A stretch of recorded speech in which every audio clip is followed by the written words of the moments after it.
So please take a moment to read over this slide.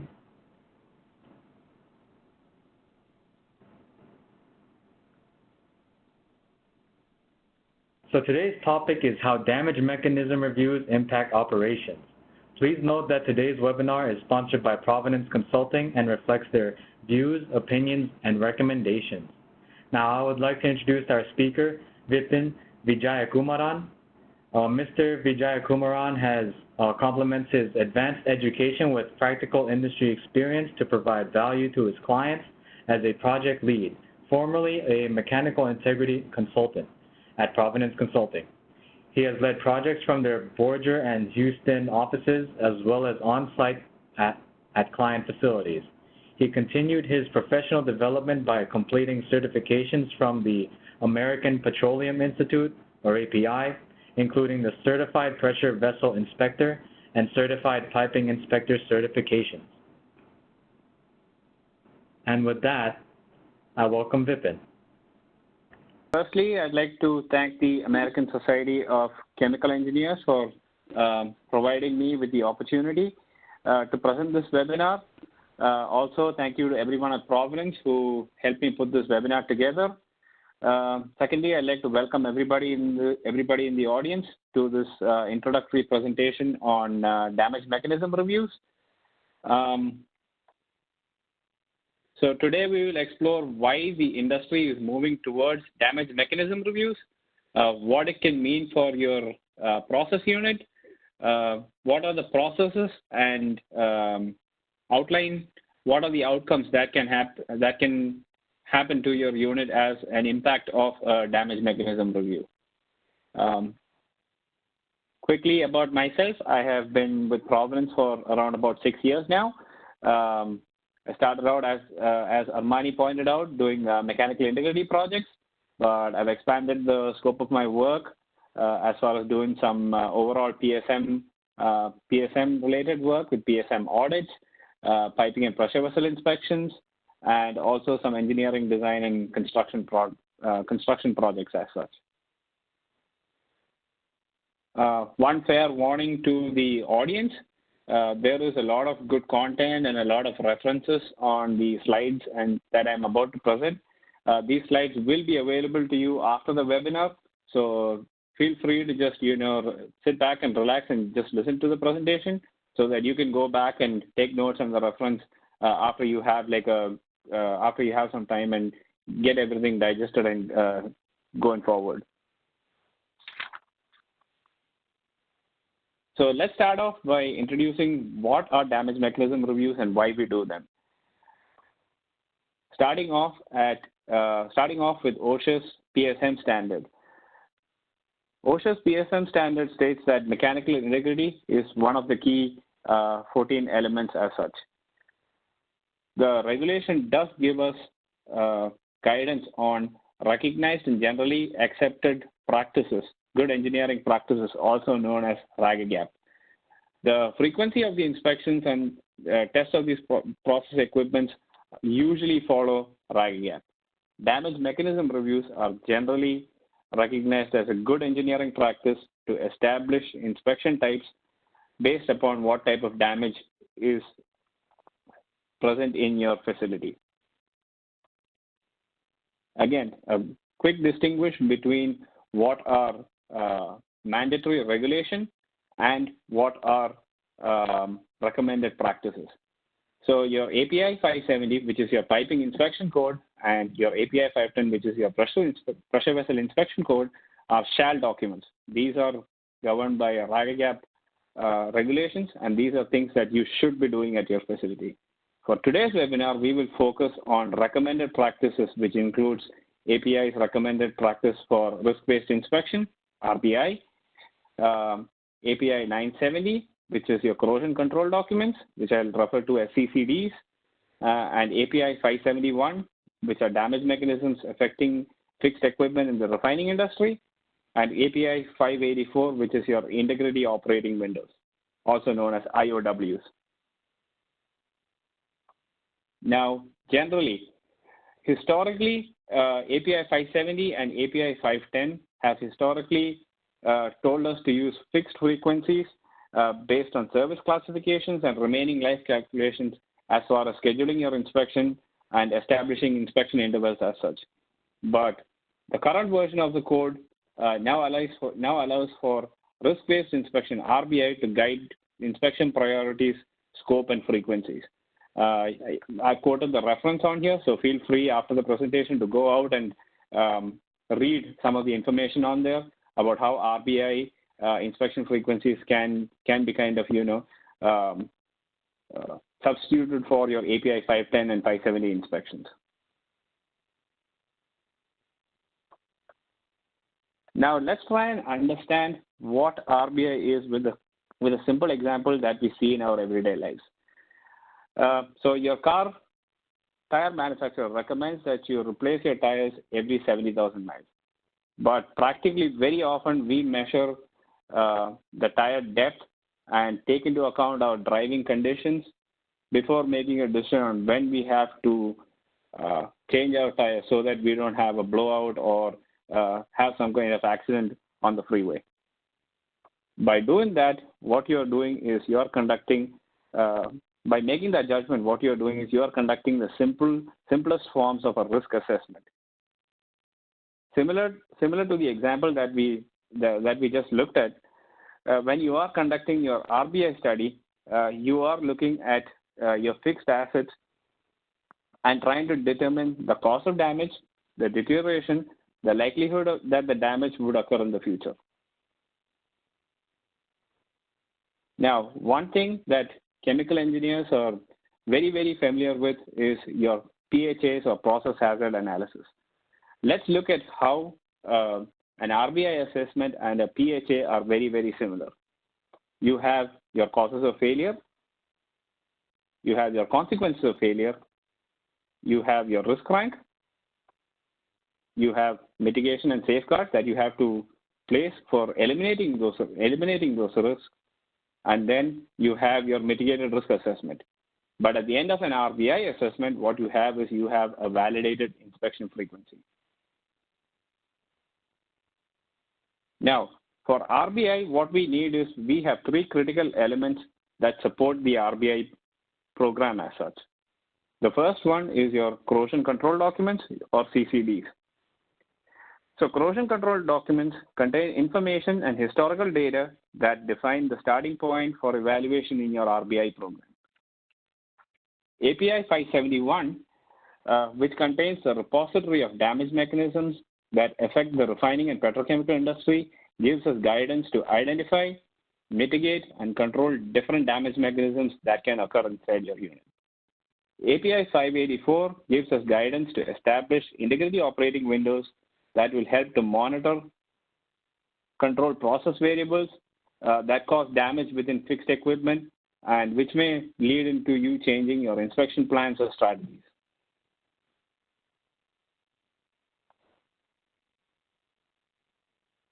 As you can see, all of these three documents directly link into implementing an RBI program as such. Now, let's look at how a damage mechanism review links to your RBI program.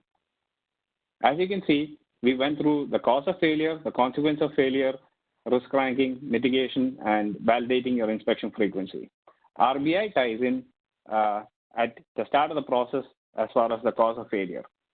Damage mechanism reviews are ideally identified for each corrosion loop, and they are equated to failure modes whenever you do your RBI methodology assessment. So proper identification of your damage mechanisms for components containing flaws or other forms of your determination is the first step towards implementing your RBI program. As far as looking at it from a big picture, damage mechanism reviews supports your risk assessment. Risk assessments support your inspection frequency, and inspection frequencies in turn impact your maintenance and reliability program, your turnaround schedules, and your capital projects that may be depending upon whether metallurgy changes are required or any kind of action items that may come out of a damage mechanism review. So what is a damage mechanism review? A damage mechanism review is basically a process that identifies potential damage mechanisms that exist in pressurized process equipment and piping that lead to integrity failure and loss of containment. Now, one thing to note, at your site, they may be called by a different name. They may be also known as corrosion control documents. They may be known as corrosion assessment reviews.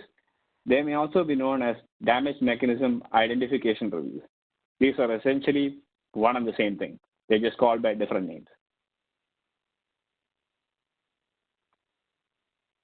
Now, what is the purpose of a damage mechanism review?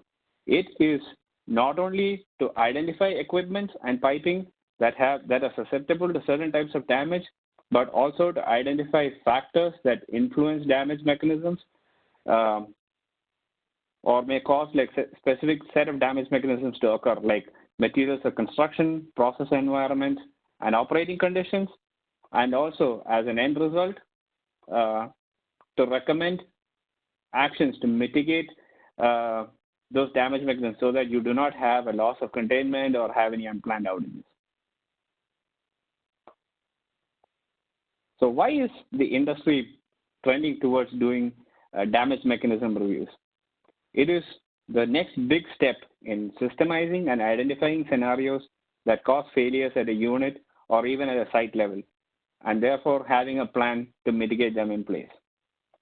As we have discussed, it is the first and the most integral part of implementing an RBI program, which can help prioritize your inspection resources on high-risk systems over the ones that do not have any critical consequences. It can also serve as a critical communication tool for your PSM program. Now, let's look at how it can help as a communication tool on your PSM program. The first step, it can be a forum for corrosion specialists to share their knowledge with the rest of the facility.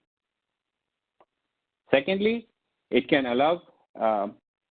be an effective process to communicate damage mechanisms to operations personnel and how to avoid or control them. All your process factors, your pressure, temperature, flow, all of those elements, how can you control them and avoid damage mechanisms? It can also help with understanding critical process unit operating windows and established integrity operating windows as a result. Lastly, it helps to establish inspection strategies for piping and equipment within that process unit. Now let's review what is required for a damage mechanism review process as such. As you would have probably figured out by now, a huge cross-functional team is required for conducting a damage mechanism review process. It starts with the initiation phase, about why we need to do a damage mechanism review that I'll cover.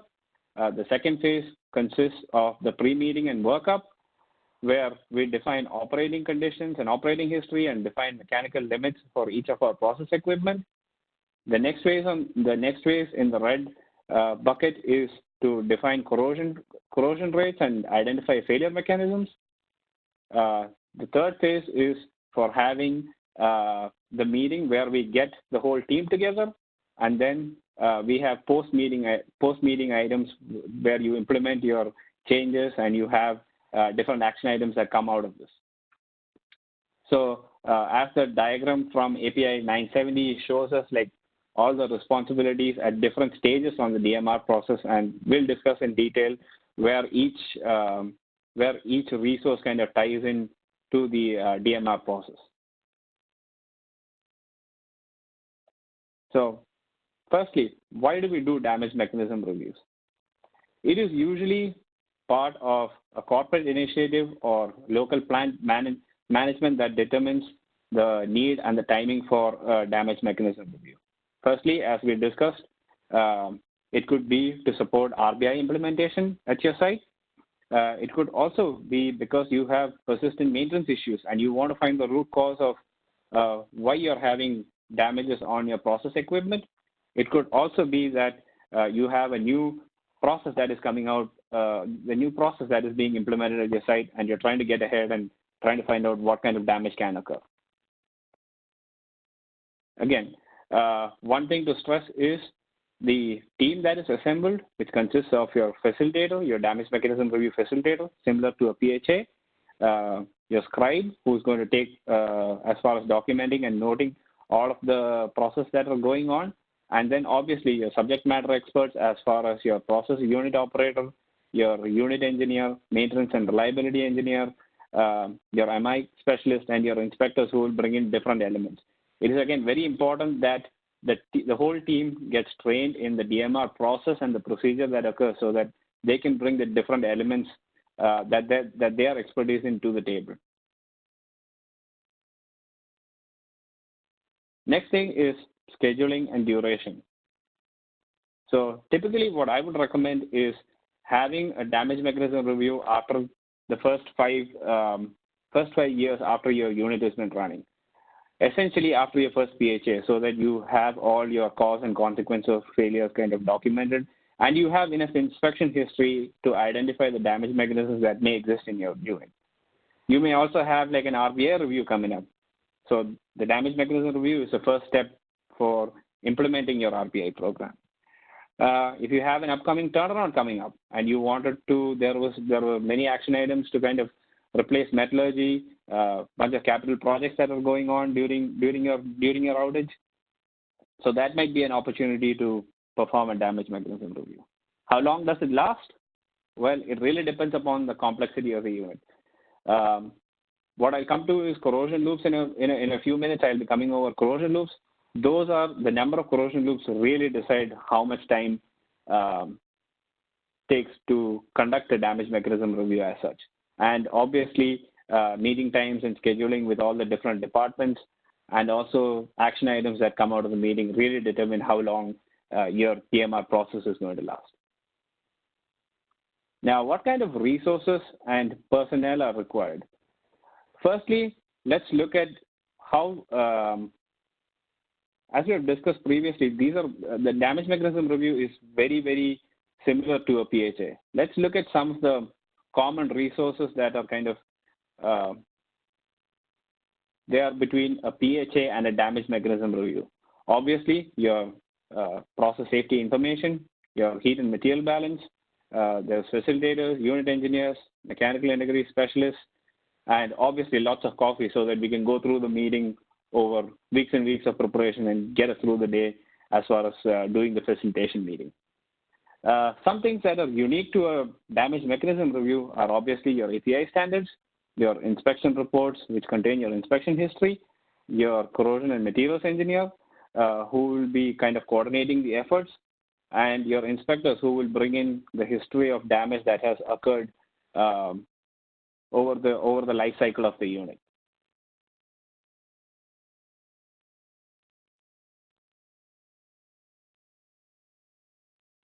The next phase in the damage mechanism review process is the pre-meeting workup and preparation.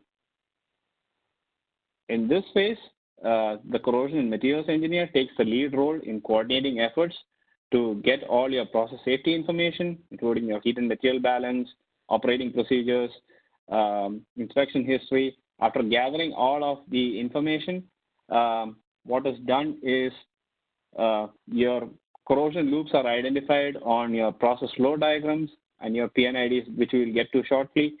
And then damage mechanisms that are kind of affecting each corrosion loop are identified, and contributing factors are kind of documented during the pre-workup phase of this meeting. Now let's look at corrosion loops in detail. Corrosion loops consist of process, piping, and equipment that are exposed to similar process environments. They have similar design conditions, similar materials of construction. Therefore, what you can expect is similar corrosivity, and we can reasonably expect pretty much the same kind of damage. So how do you break up a corrosion loop? Where do you determine how the breaks are? So major equipment on your PNIDs could be a good breaking point. Your mix points where a couple of process streams mix obviously needs to be on a separate corrosion loop than the main streams that were coming through. Your metallurgy, whether it's carbon steel, stainless steel, or any other alloys that you might have in your unit. Operational changes, So basically your pressures and temperatures, whether they are different, how they are operating, and how that can affect different types of damage mechanisms. That is again very, very important.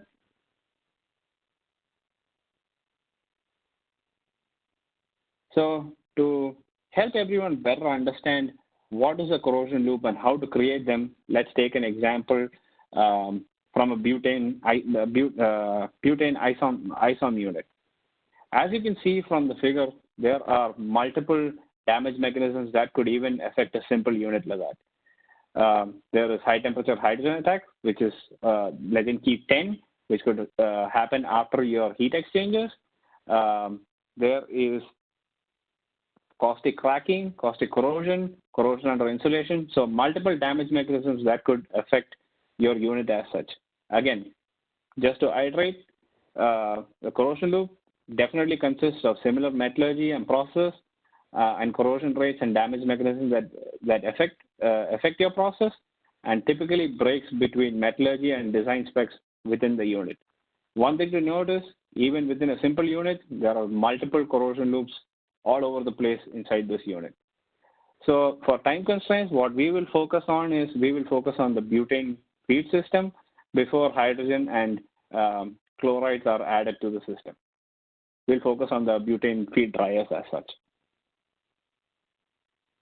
So again, even within the butane feed dryers, there could be multiple loops within the system as such. So loop 1 consists of your butane feed piping,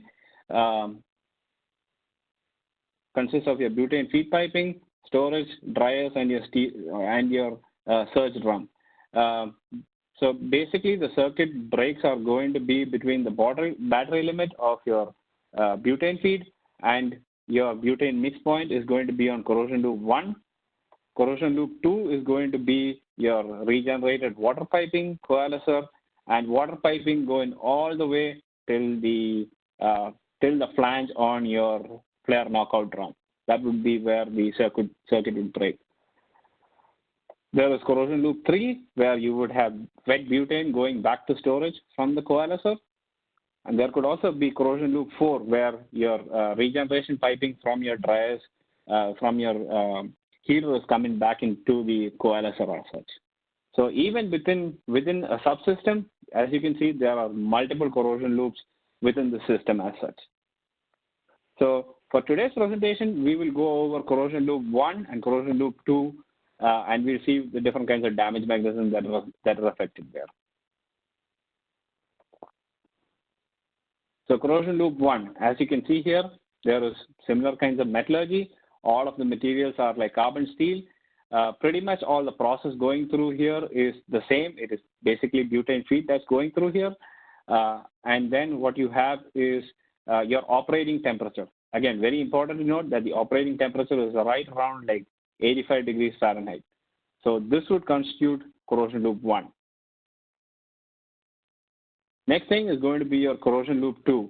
So in corrosion loop 2, you can see that the process is a little bit different. So this loop has water with small amounts of butane going through between the coalescer and the flare knockout drum. So the coalescer and that piping is the only one that's going to operate in that range.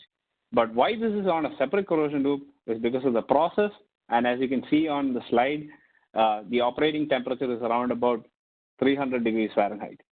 So that is the reason why we have corrosion loop 1 and corrosion loop 2. The operating temperature is different and the process streams are different.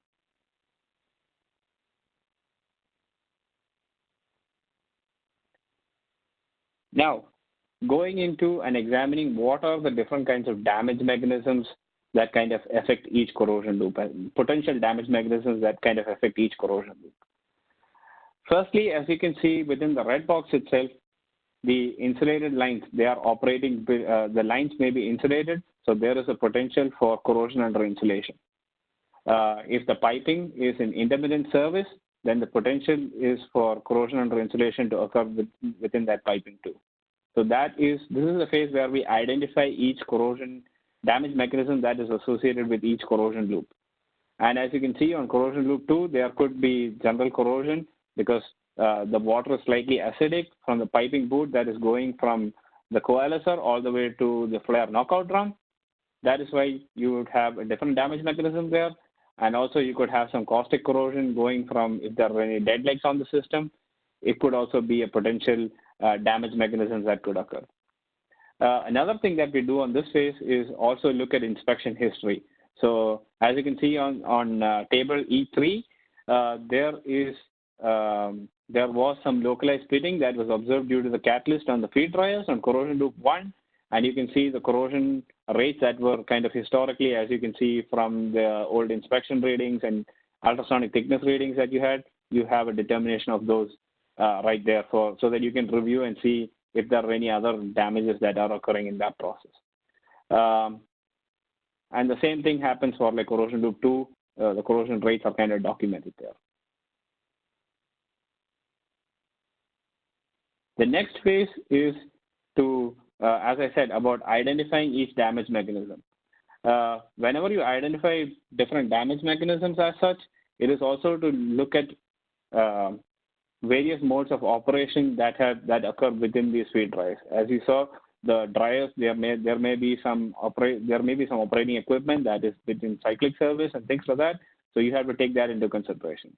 Also look at historical damage that has not only occurred at your site, but at a similar site or a similar refinery where you have similar operating conditions.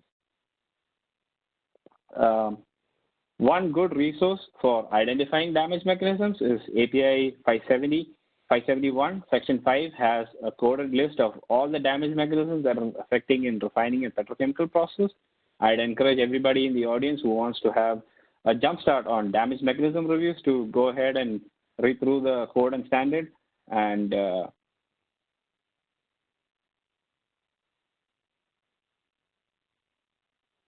next phase is your damage mechanism review meeting. So some of the team members that are kind of included are your operations personnel, your process engineer, your corrosion materials engineer, your fixed equipment specialist, your operations specialist, and your PSM coordinators could be part of your operational team as far as conducting the damage mechanism review meeting as such. So where the process engineer and where chemical engineers are absolutely involved are, as far as relating to the operational data and trying to figure out where all these processes are, what is the process stream composition, whether there's any changes. That's where typically process and chemical engineers are heavily involved.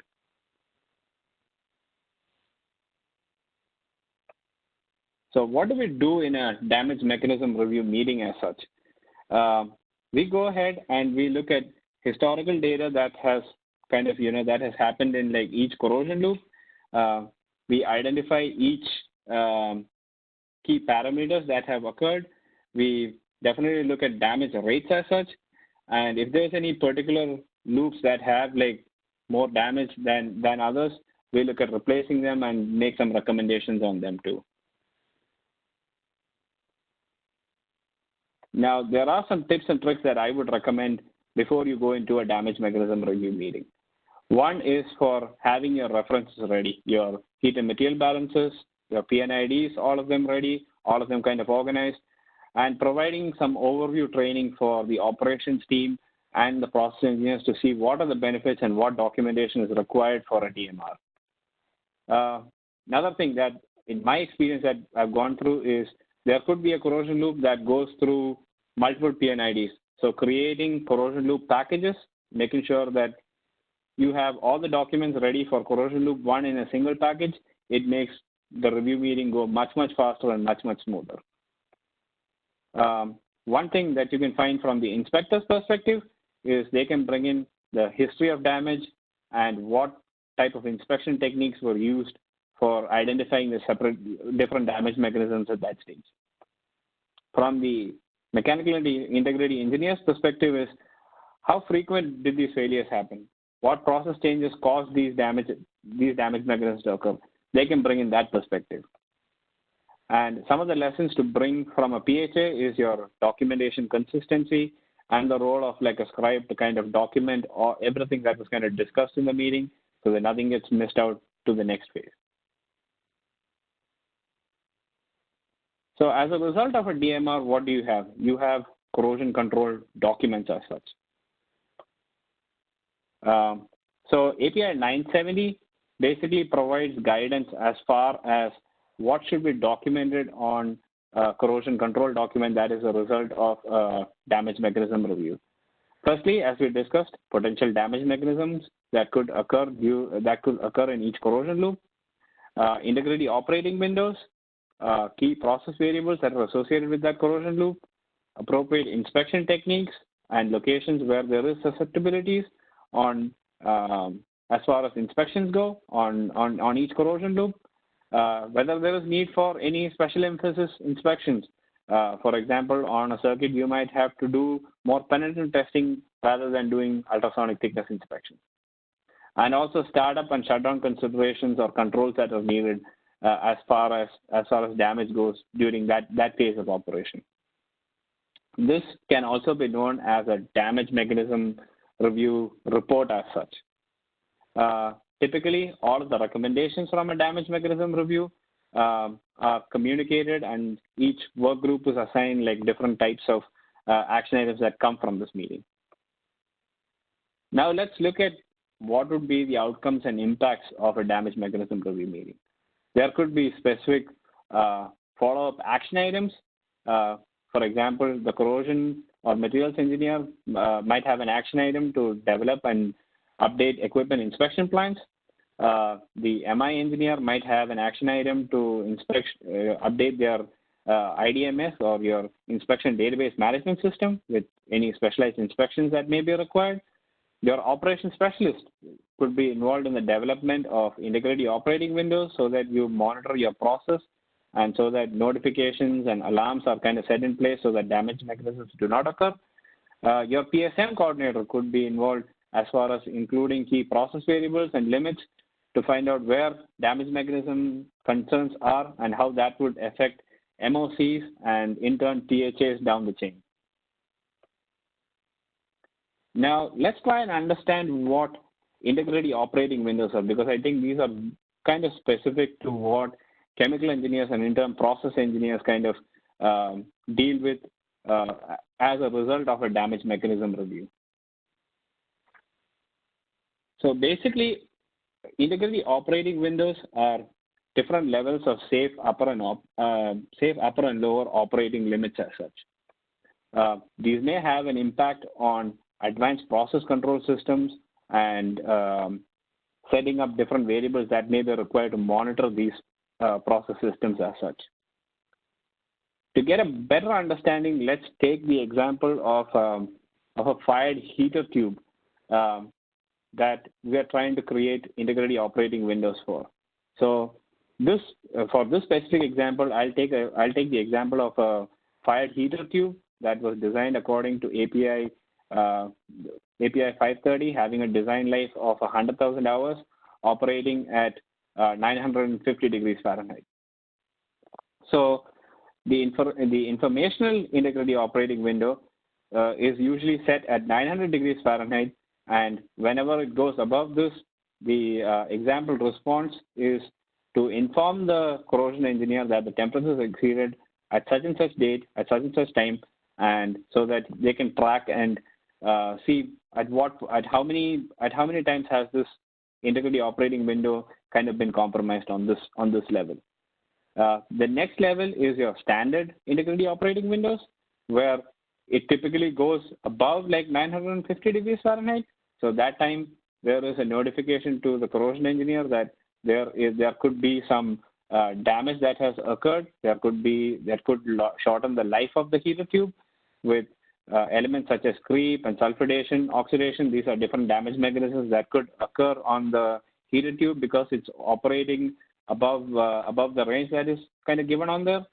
And as a response, what it would do is it would direct the operator to kind of switch his process operation back to below 950 degrees Celsius so that this degrees Fahrenheit, so that this damage mechanism does not occur.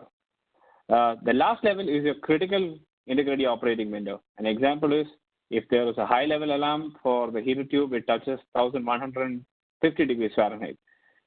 A potential consequence of that is there could be overheating and stress rupture that could happen on your heater tube. At that point, there is an alarm to the board operator to either take immediate action to regain process control or to even shut down the heater so that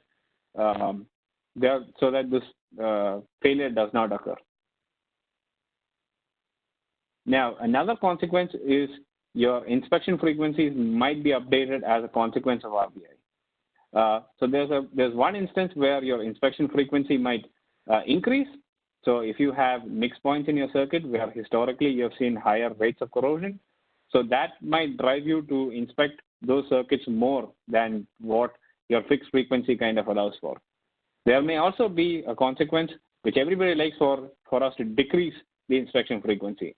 A good example is in a fuel gas line which is in clean service, which has got little amounts of sulfur in it, where there's very little damage occurring. That might actually decrease your inspection frequency, and you may be able to prolong the inspection intervals for that system as such. Now, I'd like to close out by saying what are the potential impacts of damage mechanism review. So there are certain elements that impact a damage mechanism review. Some of the elements are your OSHA PSM standard, as we have discussed, your piping and pressure vessel inspection code, your corrosion control documents, your RBI methodology, your integrity operating windows. Those are things that impact your damage mechanism review. Now, what kind of consequences does damage mechanism review have? As we discussed, it could have an impact on your inspection frequency and scheduling. It could have an impact on your integrity operating windows. There may be, as a result of your damage mechanism review, it may require materials or instrumentation to be upgraded. So that would affect your capital projects. It could affect your turnaround planning because you may have more work than you thought. It could also affect operator training, like we saw with the example of the fired heater tube. As far as operator training and kind of seeing what changes to integrity operating windows and how key process variables kind of affect damage mechanisms as such. Damage mechanism reviews are also becoming part of a PHA as part of the risk assessment for a PHA review. So that might have some potential impacts. And another thing that can come out is, okay, if I need to make changes, it may have an impact on your MOCs that might occur. And again, as we discussed earlier, it has a big impact on if you have like an RBI program in place that you're trying to implement. It potentially has a whole lot of impact on that too. I'd like to close out by saying where do chemical engineers kind of fit in all of this? Chemical engineers definitely fit into confirming process and operating conditions before, there might be, your PNIDs, your PFDs, your heat and material balance might not be up to date. So it's definitely the role of the process engineer and the operations engineer to make sure that all of this is updated to have an accurate damage mechanism review. And towards the end of the process, they will help in assisting and implementing and monitoring integrity operating windows. With that, I'd like to bring my presentation to an end and just open it up for any questions that the audience might have. All right, thank you so much, Vipin, for presenting on damage mechanism reviews. So I'd like to remind everyone that we are accepting questions, and I'll be facilitating them and having Vipin answer those questions. So I do have a couple to start off.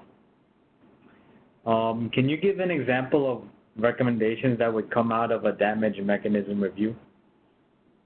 Yeah, sure.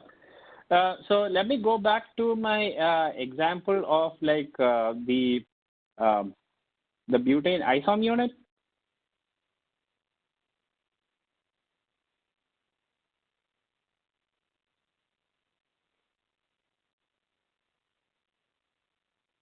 So as you can see here, so with regard to corrosion loop 1, it says you might have corrosion under insulation. So for corrosion under insulation, the recommendation would be to probably use specific types of coating on your process equipment where you would not have corrosion under insulation. Maybe upgrade to a type of insulation that does not hold water or moisture. I know for sure that there is a material called aerogel, which is being used pretty currently to eliminate situations where there could be corrosion under insulation. Also, especially type of coatings that are used, that are being used on piping and process equipment to avoid that kind of scenario. So that is one scenario that I can think of where, a specialized action item could be generated as a result of a damage mechanism review. All right, thank you so much. And I have another question here. What qualifications would you recommend for someone who would facilitate a DMR? I would recommend somebody who's a corrosion and materials expert with at least 5 years of experience, and somebody who has taken the API 571 corrosion and materials exam and passed that. That would be my recommendation. All right, thank you. Is there a generic cost savings percentage that owner or operators experience with risk-based inspections compared to fixed schedule inspections? Yeah, for sure. I think generically I can say that based upon my experience, you could say anywhere between 30% of your inspection savings, really depending upon the damage and the kind of history that you have at your unit. You could save anywhere between 20 and 30% on inspection costs if you have like a risk-based program in place. All right, thank you. And to follow up with the RBIs, did it get promulgated because it is safer or because it is more cost-effective? What was the impetus for this becoming more? Definitely. I think to make it much more safer, because you want to inspect all your piping and equipment that have high risk consequences is what you want to get ahead of, rather than systems that have like low consequences of like loss of containment and all of those scenarios. So definitely, I think safety was a big factor. All right, thank you. And how does DMR fit in with operational risk management? I think as far as operational risk management, I think integrity operating windows really ties into what you need to do from an operational risk point of view, because that will be kind of integrity operating windows really ties into your standard operating procedures, your SOPs, and your operating procedures as such. So I think that has an impact on your operations risk as such. Does that answer the question? I hope so. Well, we'll see once we're done. Okay. Can you explain the levels of the IOW again? Yes. So there are, let me go back to my slide. Okay, so there are 3 levels of your integrity operating windows.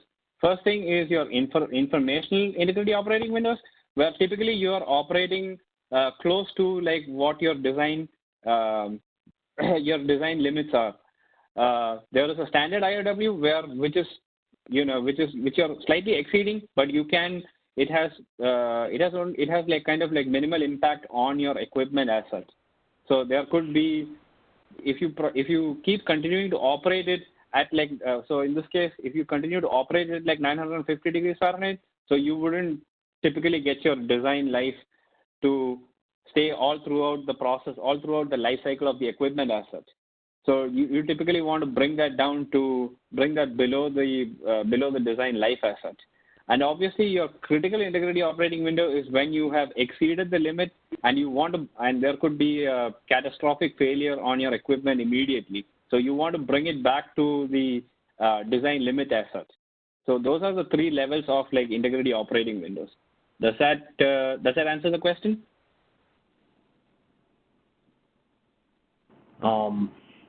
I think it does. Let's see how they will respond after. Yeah. And same for the other one. Okay, yeah. I think I got one. This is the last question I seem to have. In case of some malfunction, there could be abnormal stream through some loop, for example, inverse flow. Does DMR address these kinds of cases? Yes. We do look at, so like I said, we typically discuss why you should do a DMR after your PHA. So in a PHA, you would look at causes that could happen before, that could happen as a result of your process upside or anything like that. So basically what you're asking is, one second, let me just think about that. Yes, I think this is one of the reasons why you should do it after a PHA, so that you know all the causes that could cause a damage mechanism to happen. So in that case, yes, damage mechanism reviews does take into account kind of like the scenario that you say. All right, thank you. I think that's all we have for questions. So again, thank you, Vipin, for presenting your material. Okay, thank you.